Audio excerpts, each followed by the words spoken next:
Buenas tardes a todos, bienvenidos a este foro técnico de Fresenius sobre inteligencia artificial y su aplicación a medicina. Vamos a tener una interesante charla con dos ponentes de altura que son Carlo Barbieri de Fresenius Medical Care. Él es experto en inteligencia artificial y nos va a hablar de cuál va a ser el futuro de la medicina, cómo aplicar la inteligencia artificial a la predicción individual y cómo pueden beneficiarse nuestros pacientes de toda esta tecnología. A continuación, la doctora Rosa Ramos, nefróloga conocida de todos y también de Fresenius Medical Care, nos hablará del futuro de la inteligencia artificial y si ha llegado ya la hora de perderle el miedo y cambiar el paradigma para incorporarlo en nuestras vidas diarias. Antes de dar entrada a los vídeos, recordaros a todos que podéis preguntar a través de la aplicación. Por favor, ir haciendo las preguntas a medida que os surjan, según van saliendo las presentaciones, y luego yo al final coordinaré el debate y las organizaré. De nuevo, bienvenidos a todos. Gracias a la SEM por su soporte y a Fresenius por organizar este foro técnico.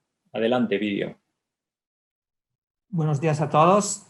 Hoy vamos a ver una presentación sobre la individualización como nuevo paradigma médico y eso con un enfoque específico en la medicina predictiva. Mi nombre es Carlo Barbieri, trabajo para Fresenius Medical Care hace bastante años, soy el director de los sistemas clínicos y también el gerente de un equipo en Valencia que hace inteligencia artificial. Bueno, aquí podemos ver la agenda. El primer punto es un poco con el enfoque sobre el futuro de la medicina. Bueno, ¿cuál es el futuro de la medicina? Es claro que la digitalización está cambiando el mundo y también está cambiando la medicina. Pero claro, la medicina tiene, además de todo lo que está pasando, tiene un desafío muy grande que es la sostenibilidad. Eso porque, como sabemos, eso es cosa muy buena, digamos, mano a mano que pasan los años, las poblaciones sobreviven sobreviven más. Pero claro, esto significa también tener una población más vieja y el hecho de tener una población más vieja hace que los costes de la medicina se están incrementando. Y va a ser siempre más difícil poder dar a todo el mundo, digamos, el mismo tratamiento, el tratamiento mejor, porque esto es difícil de sostenerlo desde un punto de vista, digamos, macroeconómico. Pero bueno, yo creo que la buena noticia es que el Big Data, la digitalización, todo eso puede ayudar la medicina a continuar a dar a las personas, digamos, un tratamiento optimal, pero a un coste que es sustainable, que es manejable, digamos. Y claro, aquí especialmente en la medicina, Big Data significa todo lo que es la parte de datos del genoma. Eso es claro, es una información muy valiosa para los médicos, para la medicina en general. El hecho que tenemos database clínicos digitales siempre más y más grande también porque se van a incorporar un montón de información que viene desde sensors, desde device que podemos tener en nuestra casa o reloj que puede tomar el pulso, cosas así. Digamos, entonces un montón de información se está generando y también digamos, la evidencia médica, la literatura médica, los estudios clínicos, los estudios retrospectivos van a ser más y más frecuentes. También esta información continúa a crecer con un paso muy rápido. Ahora, eso es claro, es una oportunidad muy grande tener toda esta información, pero ¿cómo se puede manejar esta información? O sea, no es fácil para los profesionales de la sanidad, los médicos, los enfermeros, digamos, todo lo que está, los gerentes de las clínicas o de los hospitales, manejar toda esta información no es fácil. Entonces, aquí es donde herramientas como el Big Data, la inteligencia artificial pueden ayudar. Pero, como comentaba, hay bastante desafíos aquí. Y si nos enfocamos en el Big Data, claro, aquí hay, digamos, hace unos años se hablaba de los 3 V del Big Data, ahora ya son 5. Hay unas características que hay que tener en cuenta. Claro, la primera, la más fácil que considerar es el volumen. Eso se llama Big Data porque estamos hablando de grande cantidad de datos. Entonces, una característica del Big Data, claro, es el volumen. Pero no es solo eso. La velocidad también con que se generan los datos, pero también con que tienes que procesar los datos. O sea, si tú quieres utilizar, por ejemplo, un sensor, no sé, reloj que te mide el pulso o la presión arterial, y quieres hacer una intervención sobre esos datos, hay que procesar esos datos de una forma muy rápida en línea. Eso es un desafío. Entonces, eso también es una característica muy importante del Big Data o de la digitalización que tenemos en nuestros años. El otro tema, el otro desafío muy grande es la variedad de los datos. O sea, estamos hablando de formas de datos muy diferentes, como comentaba antes, datos de sensores, pero también datos de historia clínica, como podrían ser laboratorios o diagnósticos, o también datos no estructurados, como comentario de texto sobre o diagnóstico, digamos, como comentario de texto hecho por el médico, o también información que viene de la literatura médica. Y esas eran esas primeras tres, las primeras 3 V's del Big Data, que creo que se aplican también muy bien al entorno de la medicina. La cuarta V que ha llegado, digamos, es la veracidad de los datos. Y eso, claro, es típico por todo lo que vemos, de fake news que hay en el mundo, digamos, en el mundo digital. Pero también la veracidad yo creo que es importante también para el entorno médico. Puede ser que es, digamos, una declinación un poco diferente, pero, digamos, en el campo médico hay muchísimas informaciones, pero la información por sí misma no siempre te dice la verdad, digamos, ¿no? Un valor de laboratorio tienes una interpretación, por ejemplo, dependiendo si el paciente, disculpa, está teniendo una terapia o no, está tomando un fármaco o no está tomando un fármaco. Entonces, la veracidad de los datos en este caso la podemos declinar como la correcta interpretación de los datos. Cuando vamos después a ver la inteligencia artificial, claro, la inteligencia artificial te da un montón de ventajas, pero hay que hacerlo bien. Hay que hacerlo bien porque si lo haces mal, puede tomar conclusiones, puede llegar a conclusiones que son muy erróneas con respecto a lo que es la verdad que hay en los datos y de consecuencia tomar decisiones que no están correctas. Y ahora la última V, que es la del valor, creo que también es interesante y creo que se relaciona mucho al concepto de sostenibilidad, ¿no? El valor típicamente es, si lo ponemos en medicina, por ejemplo, podría ser el outcome sobre el coste. O sea, si puedo mejorar el outcome del paciente y bajar el coste, claro, esta división va a ser, el valor va a aumentar, ¿no? Porque al numerador, voy a aumentar el numerador, que es el outcome del paciente, y a disminuir el denominador, que es el coste. Entonces, claro que si yo puedo hacer estas dos cosas, mejorar el outcome, un coste más bajo, puedo llegar a manejar, a hacer que digamos, la medicina, aún con el cambio, digamos, con el aging de la población, pueda ser sostenible.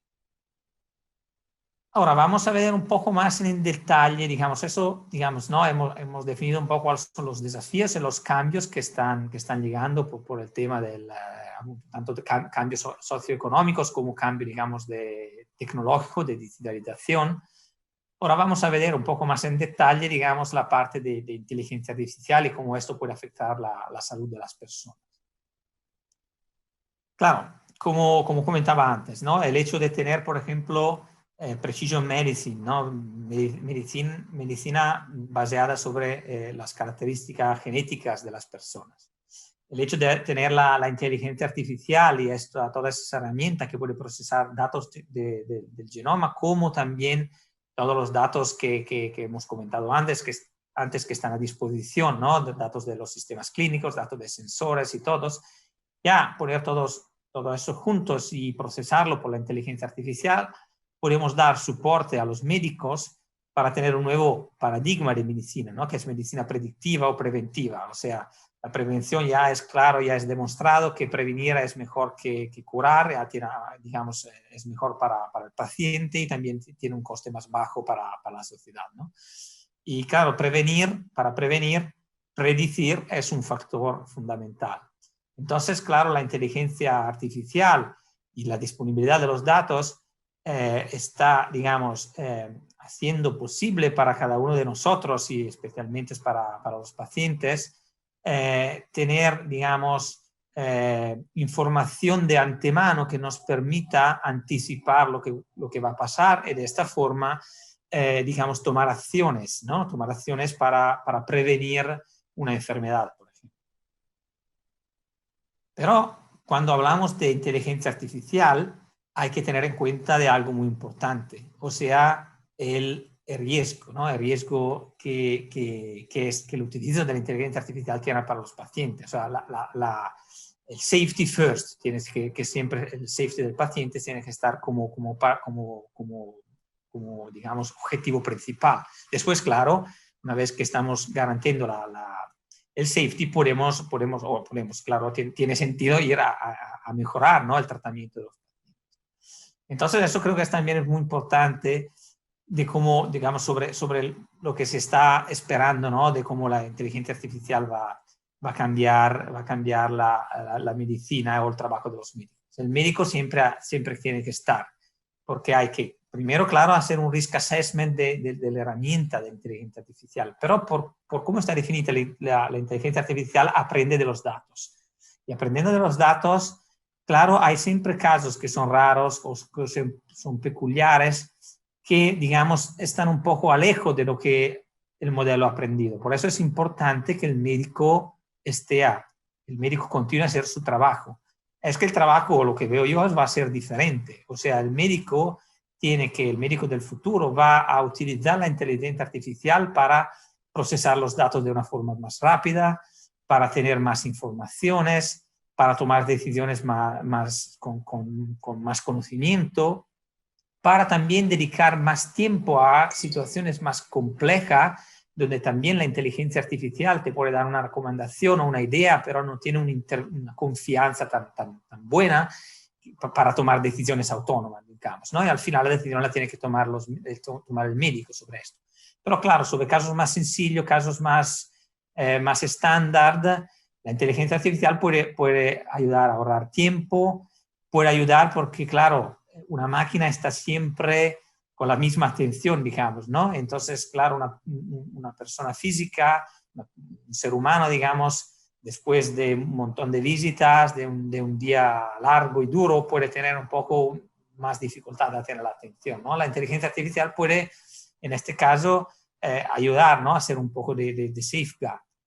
Entonces, claro o sea, lo que veo yo, lo que es un poco el trend, es que la inteligencia artificial no está reemplazando a los médicos. Simplemente va a ser parte del trabajo, digamos, diario de los médicos.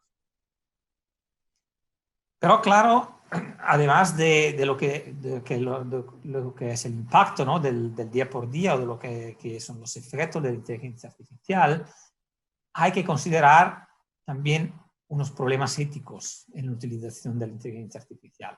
Por ejemplo, ¿no? Toda esta disponibilidad de los datos contra la privacidad de las personas.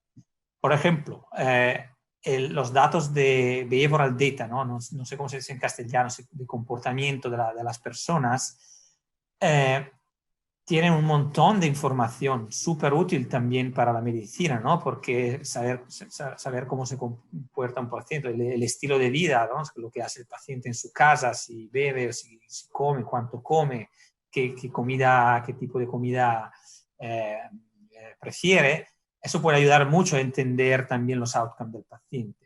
Pero estamos yendo mucho más en la privacidad de las personas. Entonces hay también temas éticos, especialmente si tenemos máquinas que hacen eso, o sea, si tenemos sensores, si tenemos modelos de inteligencia artificial que interpretan la información, bueno, eso también tiene, digamos, un impacto sobre impacto ético sobre la privacidad de los datos. Claro, eso ya es bastante conocido por temas, ¿no? de los social, del Facebook, Pero ya hay casos, ¿no? De, no sé, aseguradoras que dependiendo de la foto que tú pones en Facebook, ya te puede hacer un risk assessment, porque si estás en fotos siempre haciendo de fiesta y bebiendo o haciendo cosas de este tipo, ya tienes un riesgo más alto sobre algunas enfermedades, por ejemplo. Y eso es ético, no creo. Pero por otro lado, claro, tener la información puede ayudar a tratar mejor a los pacientes. Y eso, digamos, va un poco al segundo punto. Saber del futuro es, claro, útil para tomar decisiones, pero también puede ser una forma un poco de control, ¿no? Y no sé, saber que un paciente tiene un riesgo muy alto de una enfermedad es útil para tratar a este paciente, pero es un poco después, entra un poco en el controlar al paciente para que no pueda hacer unas cosas o otras. O sea, es claro que siempre el objetivo es hacerlo mejor para los pacientes o para las personas, ¿no? Pero no es tan sencillo, especialmente cuando hay máquinas que lo hacen, ¿no? O, por ejemplo, y vamos a un caso creo que puede ser muy típico, ¿no? Predecir el efecto de una terapia, o por ejemplo, no sé, predecir el suceso, el éxito de un trasplante, ¿no? Y después, pero digo, bueno, si tú tienes una probabilidad baja de tener un buen éxito del trasplante, no voy a hacer el trasplante, lo voy a hacer a otra persona. Claro, eso es correcto, es bueno para la comunidad, pero ¿cómo es por el individuo? Y claro, si tú tienes, digamos, unos criterios muy sencillos, esto se puede explicar bien. Puede decir, bueno, sobre la edad, sobre algunas comorbilidades, bien. Si tú tienes modelos más sofisticados de inteligencia artificial, va a tener digamos, un efecto muy positivo porque va a ser trasplante, por ejemplo, a personas que tienen efectivamente una probabilidad muy alta de tener un éxito, ¿no? Pero no lo puede explicar de una forma clara por qué este paciente sí, este otro no. Yo digo, el trasplante puede ser una cualquier terapia, donde hay, digamos, una limitación de recursos y se no la puede entregar a todos. Entonces, si no lo puede explicar, ya es más difícil decir, pero ¿por qué este paciente sí y el otro no? Y el tema de tener recursos limitados, yo soy vivo cerca de Milán, y como imagino sabéis, ha sido la primera zona que digamos, en este invierno, en primavera, digamos, ha tenido la pandemia del COVID. Ya todo el mundo ya lo contaba en los hospitales. Había un punto donde no tenía bastante puesto en terapia intensivas y, bueno, seleccionaba las personas que iban a terapia intensiva sobre la edad, sobre algunas características que daban más probabilidad de sobrevivir. Claro, hay que hacerlo. Si hay que escoger, en escoger muy difícil, hay que hacerlo, pero digamos, no es fácil, ¿no? Y si es una máquina hacerlo, aún es más complicado, aún tienes mucho más problemas éticos. Entonces es un desafío muy importante de la inteligencia artificial en la medicina. Y ahora digamos que hemos hablado de una forma un poco general, vamos a ver algunas aplicaciones prácticas en nefrología, y en particular en lo que tenemos en Fresenius. Digamos, yo creo que eso es válido para la medicina en general, no solo para la nefrología, ¿no? Si queremos categorizar un poco los tipos de modelos de inteligencia artificial que se aplican en medicinas, lo podemos definir modelos predictivos, entonces voy a predecir algo que va a pasar, modelos prescriptivos, entonces voy a también sugerir algo al médico, en este caso más que es al paciente, dar una sugerencia, una sugerencia de cuál sería la terapia ideal para este paciente, y modelos de estratificación de riesgo, que son al final modelos predictivos, pero donde en lugar de predecir un valor de un laboratorio, vamos a hacer un risk assessment, a predecir el riesgo de un paciente específico para un determinado outcome, ¿no? Y estos modelos se pueden declinar de formas diferentes, ¿no? Modelos más de benchmarking, donde yo, por ejemplo, los modelos de riesgo son modelos de comparación de riesgo entre pacientes, o se podrían también utilizar el riesgo para modelos más de diagnostic reasoning o triaging, ¿no? Entonces, dependiendo del riesgo, hago acciones diferentes. Mientras modelos predictivos, modelos prescriptivos, por ejemplo, pueden ser encajados en soporte a la decisión de la terapia. Y bueno, unos ejemplos, ¿no? Por ejemplo, tenemos ahora en Fresenius dos modelos para los pacientes de CKD, un modelo que va a predecir el riesgo de la progresión de la enfermedad renal, y el otro el modelo que va a predecir para los pacientes de CKD de riesgo cardiovascular. Ahora, claro que aquí, digamos, el utilizo del modelo tiene diferentes aspectos, ¿no? El primero es lo que se comentaba antes, ¿no? La prevención en lugar de la cura, ¿no?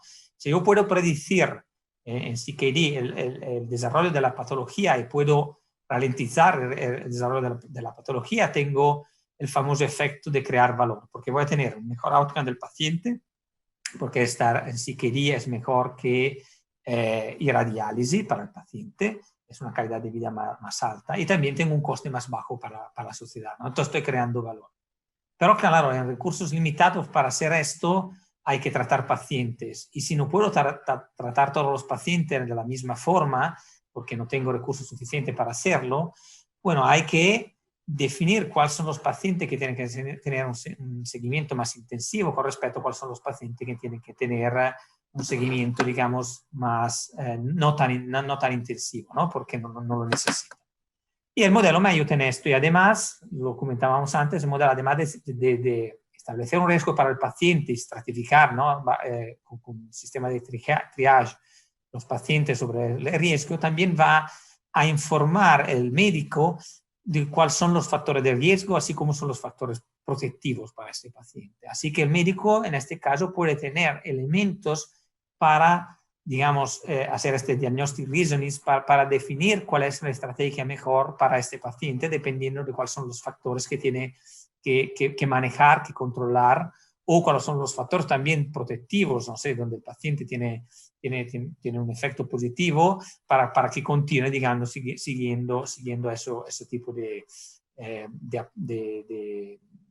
comportamiento, por ejemplo. Y después también el modelo separa por los que son factores donde se puede intervenir con factores donde no es posible intervenir por parte del médico. Y al final, última información muy interesante, el valor de la información mancante, ¿no? Eso es típico, no es que para todos los pacientes tenemos todos los laboratorios, todas las informaciones. El modelo te dice el valor de la información mancante, eso te da al médico dos informaciones. La primera es la confianza que el modelo puede tener sobre el riesgo que está estableciendo para este paciente, pero también cuáles serían los diagnósticos, los procesos diagnósticos más efectivos para tener una información sobre el riesgo que sea más acurada. O sea, eso es un buen ejemplo, creo, de modelo digamos, tanto para hacer un triage, cuanto para ayudar al médico y trabajar junto con el médico en definir la estrategia mejor para los pacientes. Otro modelo que tenemos, y que eso es en realidad el primero que implementamos y está también en España utilizado, es el modelo del control de la anemia. Tenemos una red neuronal artificial que predice el valor de la hemoglobina, y sobre esta predicción va a sugerir cuál es la terapia mejor para maximizar la probabilidad del paciente de quedarse en target. Y eso en target para la hemoglobina. Eso también es un modelo de inteligencia artificial donde hemos demostrado que utilizándolo, otra vez, la decisión final siempre es del médico, ¿no? El modelo da sugerencia. Utilizando el modelo hemos creado valor. ¿Por qué? Porque hemos tenido más pacientes en target de la hemoglobina con un coste más bajo, un insumo de EPO y hierro más bajo. Entonces, mejor outcome, coste más bajo, se incrementa el valor. Un modelo que pero eso todavía no está productivo, que creo que ahora es muy interesante, por ejemplo, son ese modelo de multi-endpoints, predictive model, o sea, que va a predecir, dependiendo de las características del paciente y de la prescripción de diálisis, la presión sistólica post-diálisis, el heart rate post-diálisis, el peso y el KT/V. Claro, KT/V y el peso son bastante controlable, pero ya, por ejemplo, la presión arterial es algo que es muy relacionado también el pulso del paciente, de cómo el paciente reacciona a la diálisis, ¿no? Y allí vemos que eso es un caso, digamos, simulado sobre datos históricos, donde el modelo puede predecir muy bien dos pacientes que tienes unas características similares de edad, de peso, de prescripción de diálisis, pero tienes un montón de otras informaciones donde no están tan similares, y el modelo, procesando toda esta información al mismo tiempo, te va a decir que mientras un paciente tiene, digamos, una buena probabilidad de hacer la diálisis sin ningún problema, el primer paciente, que es en este caso el paciente A, tiene un riesgo de hipotensión, ¿no? Esto puede ayudar el médico a definir la estrategia terapéutica mejor para este paciente.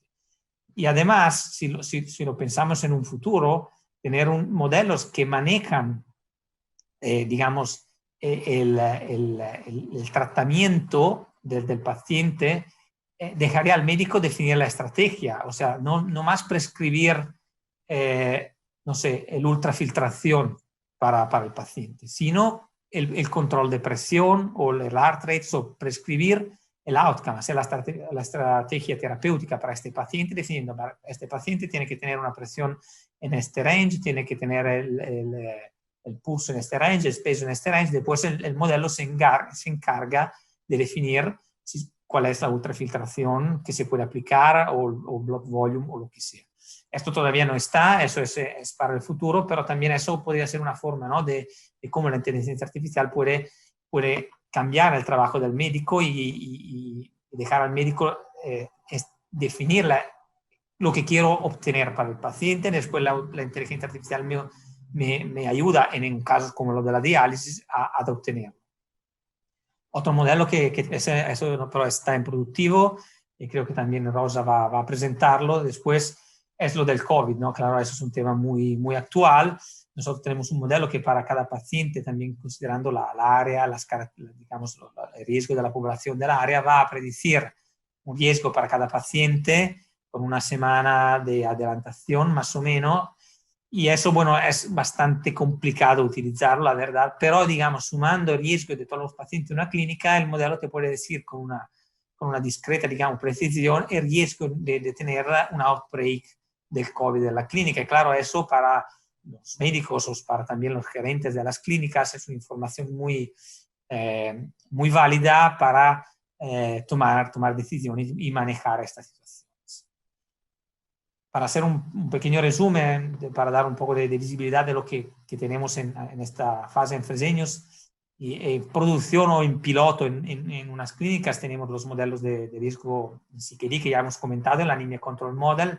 Tenemos también, estos son productivos, tenemos en piloto el modelo que va a predecir el failure de la clística, de la fístula, y también el riesgo de mortalidad en pacientes de hemodiálisis.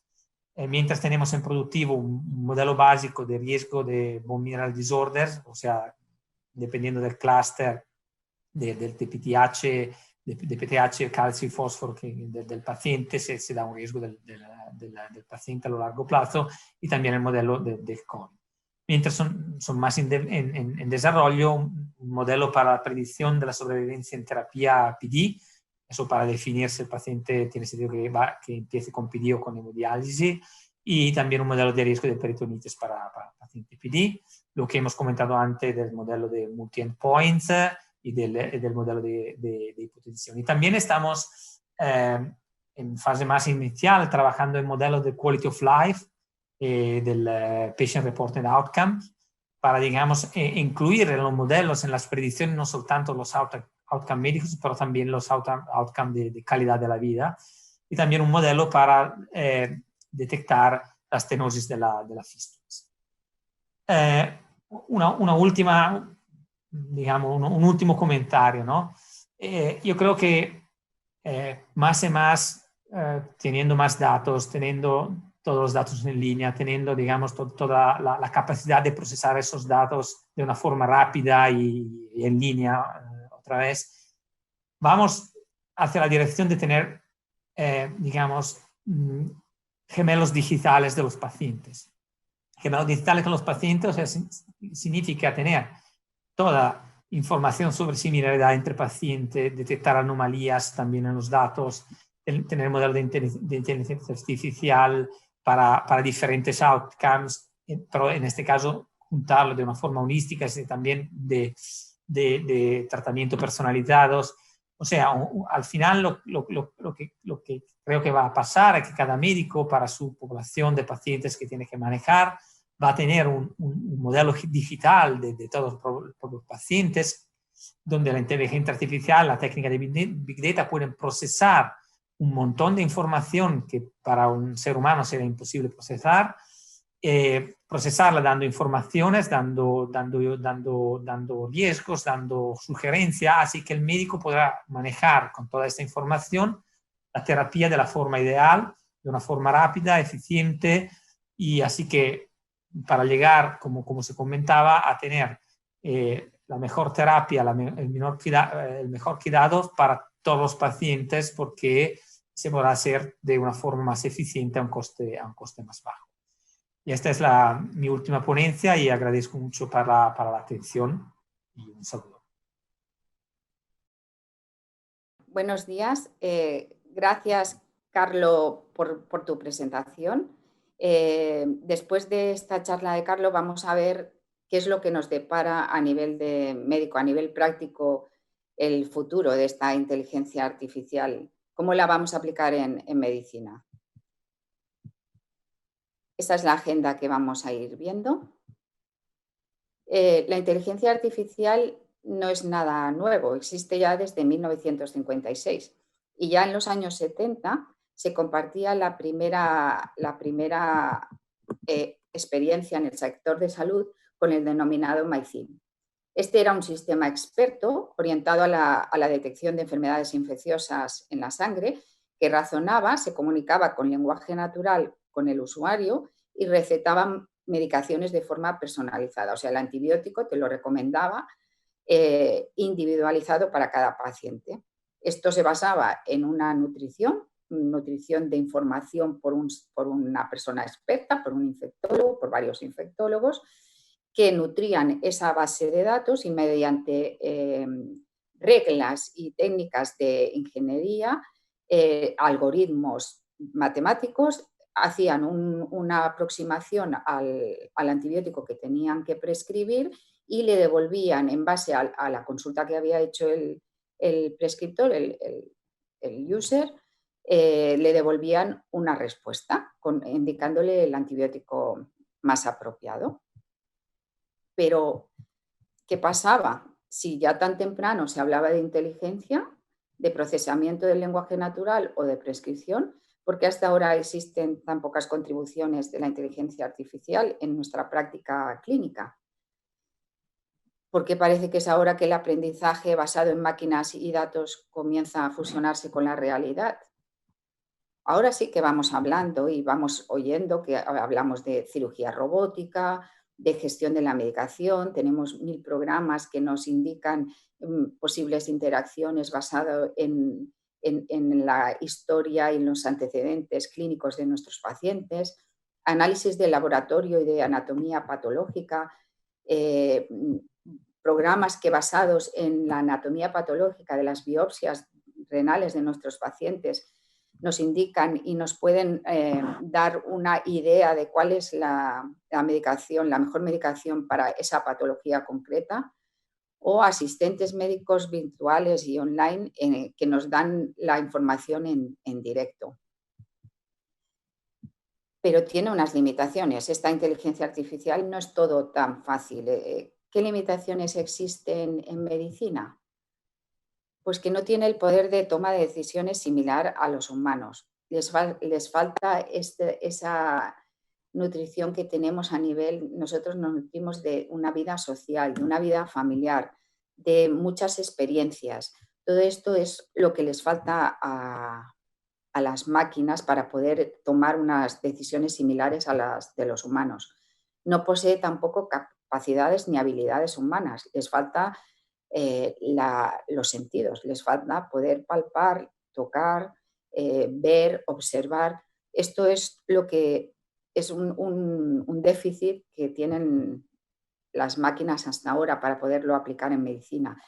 No es capaz de producir el resultado correcto con menos cantidad de conocimiento. Basado en lo anterior, necesitan ellos necesitan, las máquinas, mucha información, nutrirlas de mucha información para poder aproximarse a un resultado similar al humano.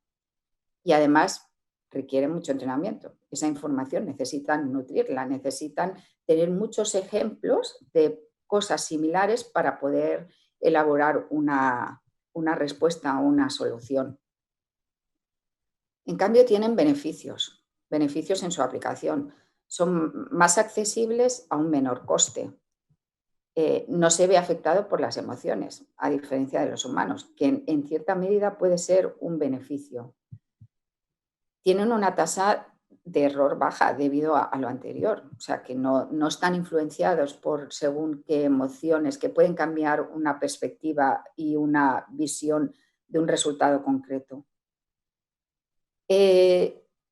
Tienen este beneficio, o sea, como tú le estás enseñando a una máquina con gran cantidad de ejemplos, esta se puede nutrir mucho mejor que nosotros, que tenemos, por motivos de privacidad y protección de datos, no estamos tan habituados a compartir toda esta información, además de que no podemos compartirla. Y es capaz de explicar cómo llegaron a la solución. Hay unas fórmulas detrás, unos algoritmos que les es muy fácil de explicar cómo han llegado a la solución. En cambio, también a nivel, cuando queremos aplicarlas, existen limitaciones. Eso mismo que parecía un beneficio, según qué situaciones pueden ser una limitación, una desventaja. El sistema no tiene según qué emociones. Les falta sentido común. Esto se echa de menos en las máquinas. Está desarrollado específicamente para un dominio. O sea, si estamos analizando, como el MyCin, prescribiendo antibióticos para infecciones sanguíneas, para bacteriemias, para cualquier tipo de infección, pues a lo mejor no nos puede predecir cómo le va a afectar el filtrado glomerular a un paciente que le prescribimos el antibiótico X. Están solo desarrollados para un solo dominio y debes nutrirlas, debes darles información manualmente, debes actualizarlas. Y no es capaz, dado que les falta este sentido común, a veces la lógica que existe detrás de esta decisión. ¿Qué pasó con el MyCin Expert System que hemos hablado antes? ¿Cómo es que no lo estamos utilizando y no ha llegado más allí? Sus resultados eran bastante buenos. Parecía que, de hecho, el porcentaje de acierto en sus diagnósticos rondaba al 70%, una cifra que en la mayoría de los casos es superior a la obtenida por expertos humanos en una serie de pruebas que se realizaron. A pesar de su alto nivel de exactitud, a la hora de realizar diagnósticos, el programa tuvo bastantes críticas que concluyeron de que nunca se llegará a utilizar en los hospitales. ¿Y por qué? Pues por problemas legales. ¿Qué pasaría si en una de esas decisiones que se han tomado en base a la prescripción del MyCin, pues hubiera una consecuencia negativa, hubiera una decisión, un diagnóstico erróneo y hubiera una muerte de un paciente? ¿Quién sería el responsable en este caso? Bueno, nosotros empezamos en esta andadura en Fresenius y allá por el año 2013 empezamos a trabajar con el algoritmo de la anemia, pero en España empezamos en el 2015. ¿En qué se basaba el algoritmo de la anemia? Pues era un estudio que pretendía optimizar la prescripción de los fármacos para el manejo de la anemia, tanto la EPO como el hierro, en pacientes en hemodiálisis en estadios 5, en hemodiálisis. Y el objetivo era, lo que se pretendía era mejorar la eficiencia de los resultados clínicos de la anemia. En España llegó en 2015 y cuando llegó, ¿qué pasó con nuestros médicos? Pues bueno, pasaron muchas cosas, mucho miedo al cambio, lo que decían y lo que oíamos cuando lo estábamos explicando, esto nos va a dar más trabajo, en vez de quitárnoslo, los íbamos a sacar de su zona de confort. y de ideas de predicciones apocalípticas, esto va a ser la bomba, nos van a dar prescripciones y de hecho al principio salían unas prescripciones que para el usuario, que para el nefrólogo eran como muy raras y les costaba mucho de aceptarlas.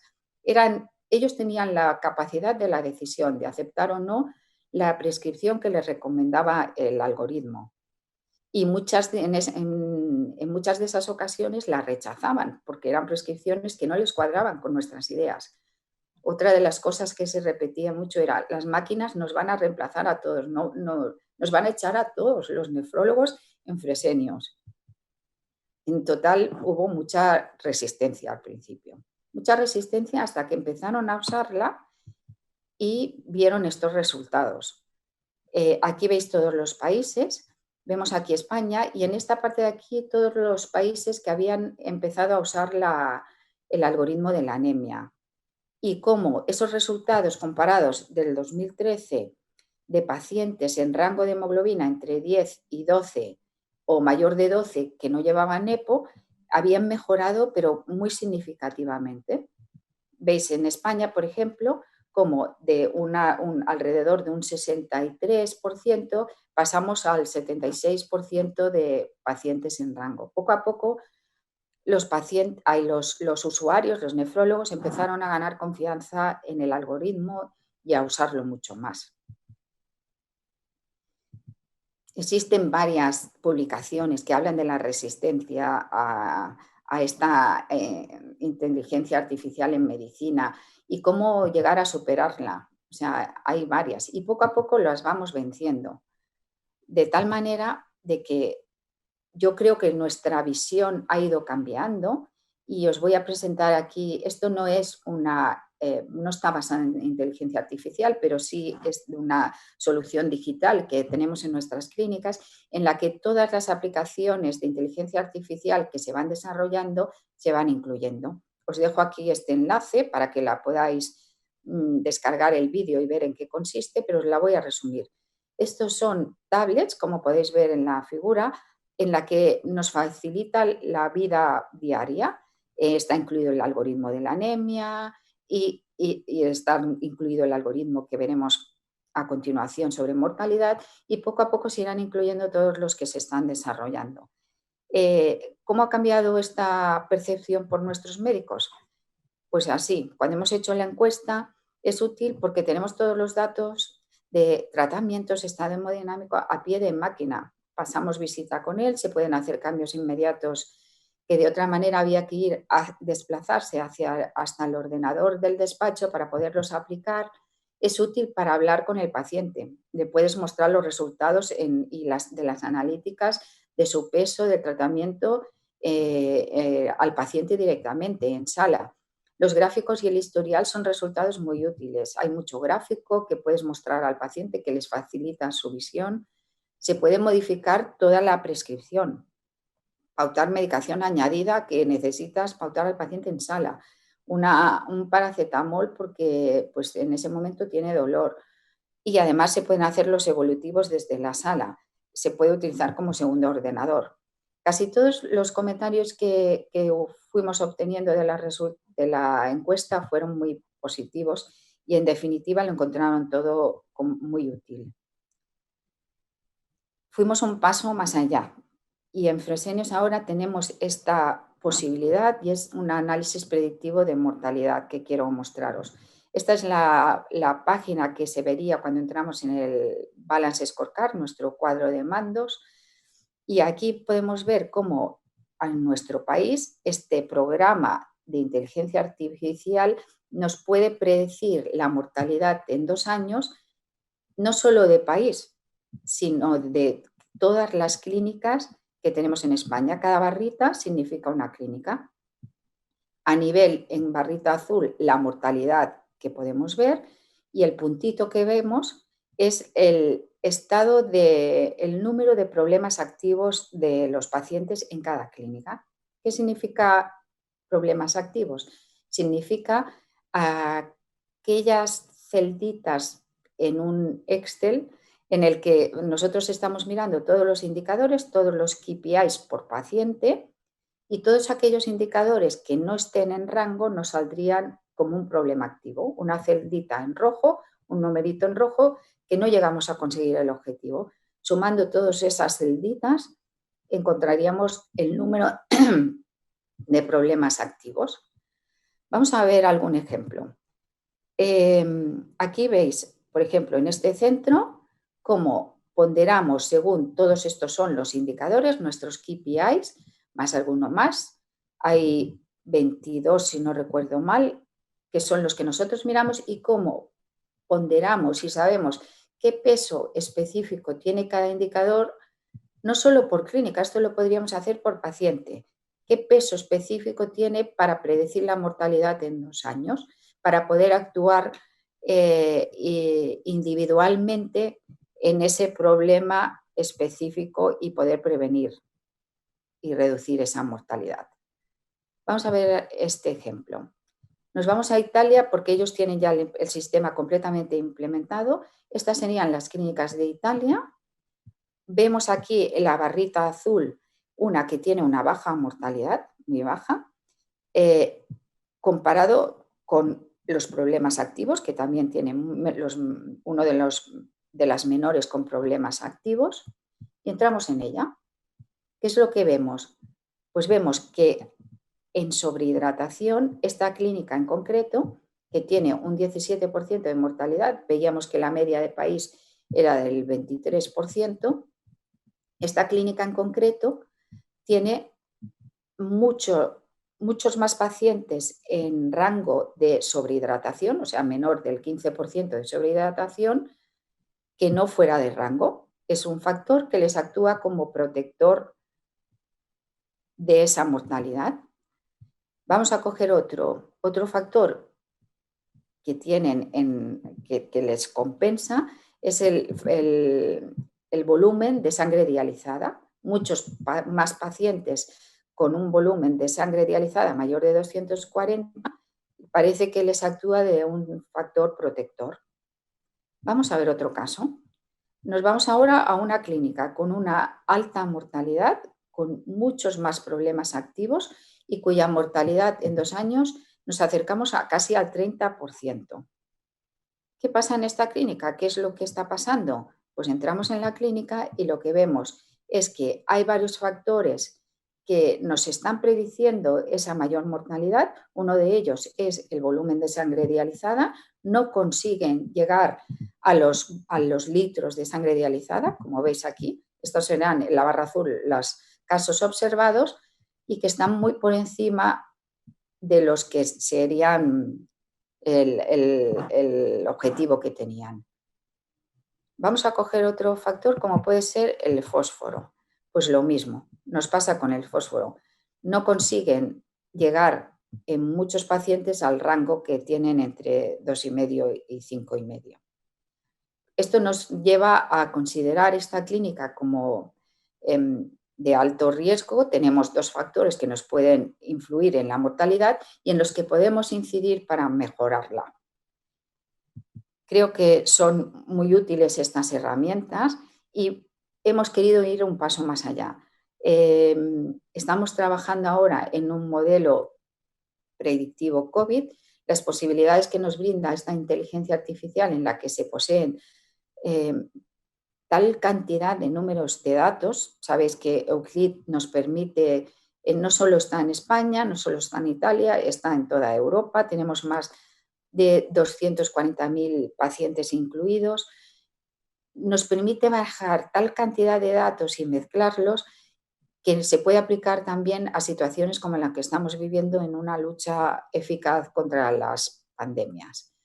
En este sentido, esta es la gráfica que podríamos ver a nivel de antes de ayer, el día 18 de octubre. Esta sería la situación que tenemos actualmente en España y esto sería la gráfica como la podríamos ver a día de hoy, con un evolutivo desde marzo, desde que empezamos la situación de pandemia y cómo esta ha ido evolucionando. Parece como estamos teniendo aquí un rebote de los números de casos confirmados al mismo tiempo que tenemos un mayor número de casos que se van recuperando.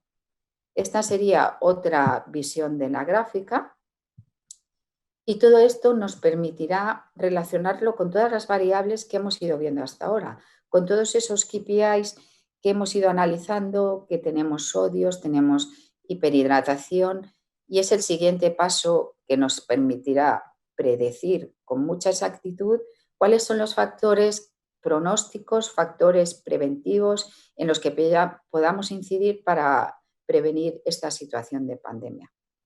Como veis, son muchas las utilidades que podemos encontrar y, en definitivamente, lo que creo que la inteligencia artificial ha venido a apoyar las necesidades presentes y futuras de la medicina, pudiendo analizar grandes cantidades y diversas formas de datos de los pacientes y de instituciones sanitarias, que es probable que la inteligencia artificial apoye eliminando las partes rutinarias del trabajo de un médico y que eso permitirá que podamos dedicar y darle un toque más humano a nuestro valioso tiempo. Pero está claro que podría suceder lo contrario y que los médicos que se resistan a utilizar la inteligencia artificial sean reemplazados por médicos que sí que quieran hacerlo. Y con esto acabo. Muchas gracias por escucharme. Excelentes presentaciones. Tengo aquí varias preguntas. Voy a intentar organizarlas por los temas que se tocan. Lo primero para Rosa, cuando has presentado tus datos o vuestros datos sobre el seguimiento de la herramienta de ajuste de la hemoglobina y el manejo de la anemia, había una curiosidad que me llamaba la atención, que era que había países que no habían mejorado sino empeorado después de la entrada, como Suecia. No sé si es un error.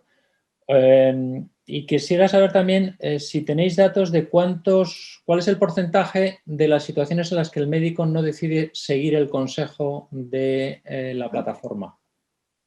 Sí. Te contesto primero la segunda porque eso lo analizamos mes a mes. De hecho, hemos creado dentro de nuestra base de datos de Euclid, hemos creado un informe que nos reporta exactamente qué porcentaje no aceptan la recomendación. Entonces, en aquellas clínicas, al principio era muy alto, casi que era más alto el porcentaje de no aceptación. Yo creo que en algunas, si pasaba el 30% ya era mucho.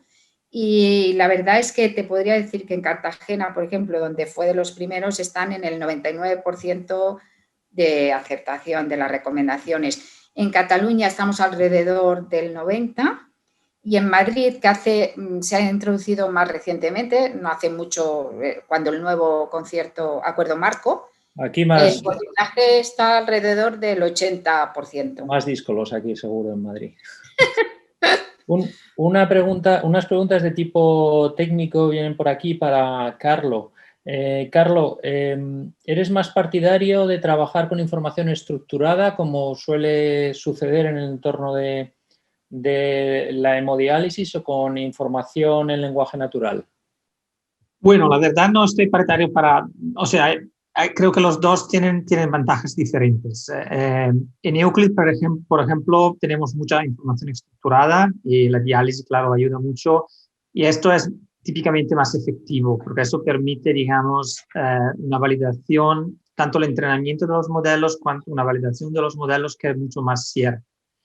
Claro, la información no estructurada tiene, por ejemplo, si ves los comentarios médicos, una información adicional con respecto a lo que es el simple valor del laboratorio. Tiene la opinión del médico. Claro que si tú pudieras sacar también esta información, está haciendo la información mucho más completa con respecto a solo tener los valores, porque tiene también la experiencia del médico. Entonces, la información no estructurada es un poco más compleja para trabajar, pero tiene, claro, oportunidades grandes porque hay una metainformación que se va a añadir a la información básica que la estructurada.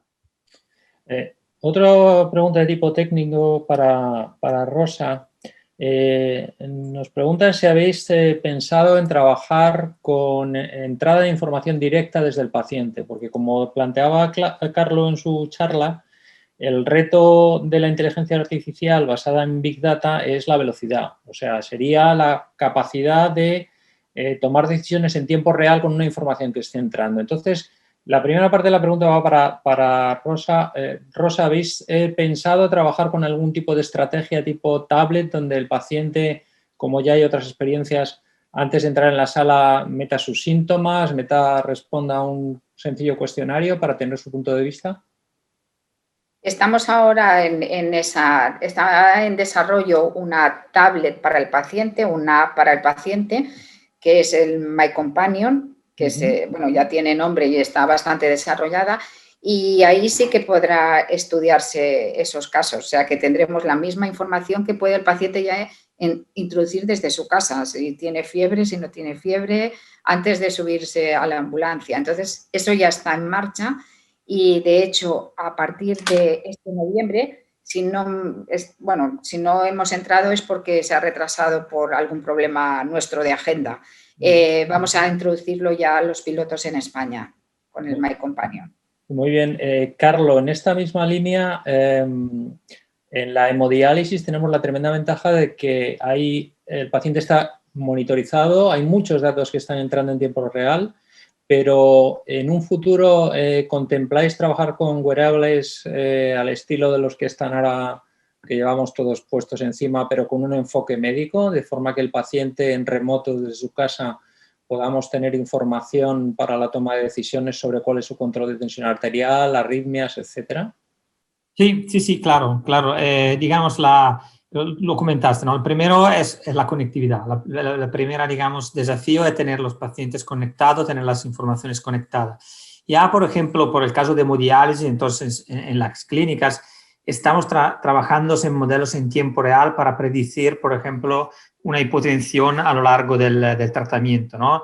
Y claro, en futuro, idealmente, el médico no tiene que prescribir parámetros de la máquina, sino prescribir lo que es el control de la presión del paciente o del peso del paciente. Después la máquina idealmente con los algoritmos de inteligencia artificial podría adaptarse y hacer el tratamiento mejor o avisar al médico en caso, digamos, con el tratamiento que está planteado haya un riesgo, por ejemplo, de una hipotensión. Y lo mismo, digamos, teniendo los pacientes conectados en casa, se podría hacer para los pacientes, digamos, de diálisis peritoneal o de diálisis, pero también para los pacientes de hemodiálisis, para todo lo que pasa entre las dos diálisis, por ejemplo. Entonces, primero es tener los datos. Después, claro, el tema es que si quieres una intervención directa de la inteligencia, digamos, de los modelos de inteligencia artificial, eso es complejo, mientras mejor sería siempre tener un médico que tome una decisión digamos, a partir de una información que llega desde el algoritmo. Sí, creo que la pregunta se refiere, siempre tiene que haber un médico detrás dando el ok al algoritmo, vamos, a la decisión propuesta, pero que funcionase en tiempo real para situaciones clínicas online, digamos, no para tomar una decisión en tu despacho tranquilamente sobre si subo o bajo los niveles de hemoglobina. Eso es el caso de la Doctor App que tenemos, un tablet para los médicos que en cualquier lugar puedan tomar decisiones, por ejemplo, sobre la anemia o sobre otros algoritmos que dan una sugerencia. Sí. Entonces, eso sí, si tú te refieres a tener un médico que en tiempo real pueda tomar la decisión, eso es donde estamos yendo ya. Sí. Vale, una pregunta para Rosa, porque yo creo, Carlos, que tú vienes del mundo de la tecnología más que del mundo de la medicina, ¿no? Así es. Pero Rosa es nefróloga y entonces nos preguntan por aquí cuál va a ser el futuro de tanta inteligencia artificial. La sensación que tenemos los que ya somos un poco mayores es que las nuevas generaciones saben el qué, a veces el cómo, pero casi nunca el por qué. Y la prueba son las máquinas de diálisis que habéis diseñado que hacen ajustes automáticos con los biosensores, pero cuando preguntas a los nefrólogos jóvenes qué es lo que hay detrás de lo que está haciendo la máquina, a veces se desconoce. Si extendemos la inteligencia artificial en un futuro, estoy hablando dentro de 15, 20 años, no nos enfrentaremos a generaciones de nefrólogos con menos conocimiento sobre la fisiología, sobre el porqué, sobre lo que hay detrás de la decisión que propone la máquina. Rosa. Qué difícil, ¿eh? Difícil pregunta. A ver, mi forma de ver, yo creo que no, es independiente. O sea, al final, para tú tomar una decisión tendrás que saber, aunque el resultado te lo dé muy rápido la máquina, pero tú tendrás que saber fisiología para explicar las consecuencias de la decisión que has tomado. O sea, si tiras para un lado o para otro. Al final yo creo que por mucho que te ayuden las máquinas, tú tienes que tener un conocimiento para poder usar esas recomendaciones en el buen sentido. O sea que no creo que nos desplacen ni que se elimine el conocimiento, que esa era más o menos la pregunta.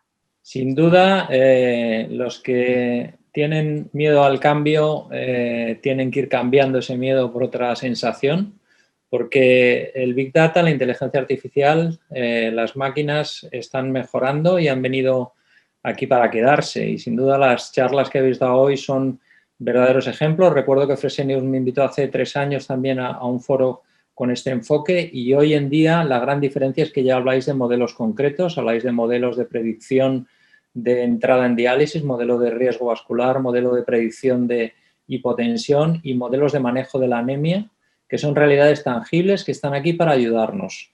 No tengo más preguntas en el timeline aquí de espera. Nos hemos pasado 1 minuto.